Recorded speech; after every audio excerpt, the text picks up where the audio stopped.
በአንድ በድሮ ጊዜ በጫካ ውስጥ ያለች ትንሽዬ ቤት ውስጥ 7 ፍየሎችና እናታቸው ይኖሩ ነበር።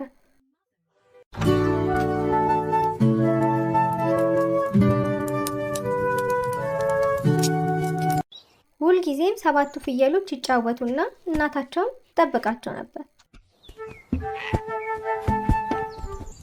በአንድ ጠዋት እናታቸው ለልጆቿ ምግብ ፍለጋ ለመውጣት ትዘጋጃለች። ለ7ቱ ትንንሽ ፍየሎቿ ራሳቸውን እንዲጠብቁ ነግራቸው ትወጣለች። ከትንሽ ቆይታም በኋላ በጣም ትልቅ መጥፎ የሆነ ተኩላ ወደ ቤታቸው ይመጣል። ተኩላውም እናታቸው መሄዷን ስላወቀ ትንንሽ ፍየሎችን ለመሸወድ ወደ ቤቱ ቀርቧል።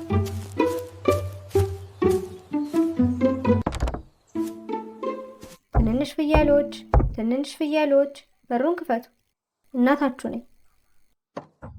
ትንንሽ ፍየሎች በሩን ክፈቱ። ትንንሽ ፍየሎቹ በጣም ጎበዝ ናቸው። የእናታቸውን ድምፅ በደንብ ያውቁታል። በጭራሽ የእናታችን ድምፅ ይሄ አይደለም። የእናታችን ድምፅ በጣም ለስላሳ ነው። አንዱ ትንሽዬ ፍየል በጣም ጎበዝ ነው፣ ነገር ግን ተመልሼ እመጣለሁ።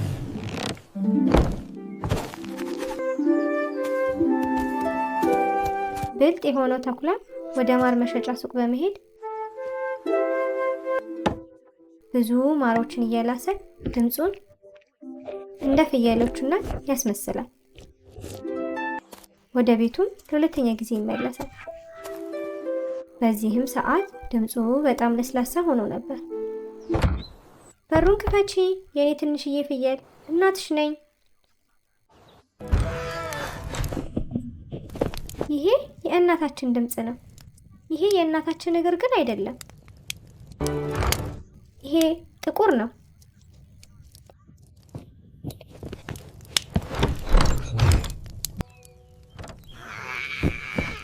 በጭራሽ እናታችን ጥቁር እግር የላትም። የእናታችን እግር ነጭ ነው። ብልጥ የሆነውም ተኩላ ዱቄት ወደሚሸጥበት ሱቅ በመሄድ እግሮቹን በነጭ ዱቄት በመሸፈን በድጋሚ ወደ ቤታቸው ይሄዳል።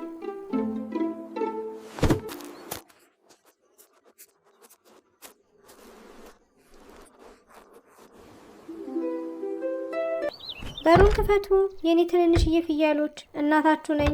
በጣም ጣፋጭ ፍራፍሬዎችን አምጥቼላችኋለሁ። ትንንሽዬ ፍየሎችም ድምፁን ሰምተው የእናታቸው ድምፅ መሆኑን ቢያስቡም ነገር ግን እናታቸው የሰጠቻቸውን ማስጠንቀቂያ ያስታውሳሉ። እውነት እናታችን ከሆንሽ እግሮችሽን አሳየን። ተንኮለኛ የሆነውም ተኩላ እግሮቹን አሳያቸው።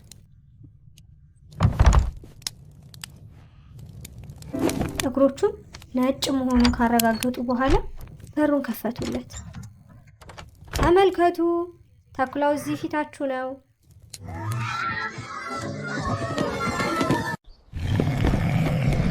ተኩላውም ፍየሎቹን እያሯሯጠ አንድ በአንድ መብላት ጀመረ።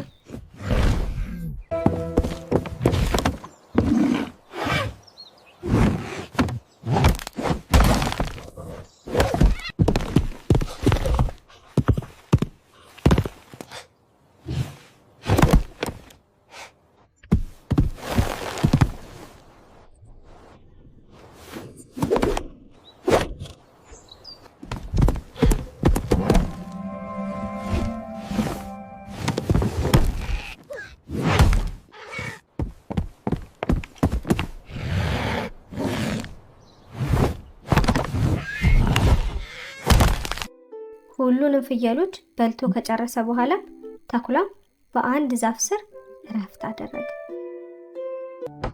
የፍየሎቹም እናት ከሄደችበት ስትመለስ ልጆቿ የሉም።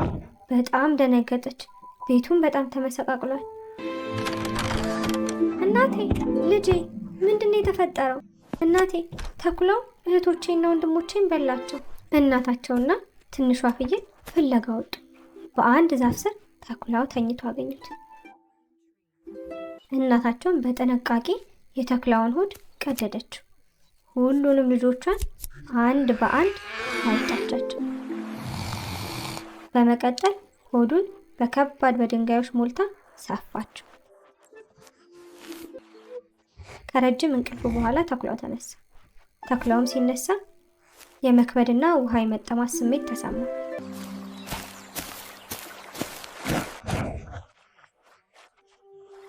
ወደ ወንዙ ይሄዳል። ለመጠጣት ባጎነበሰበት ሰዓት ሆዱ ስለከበደ ወደ ወንዙ ውስጥ ገባ።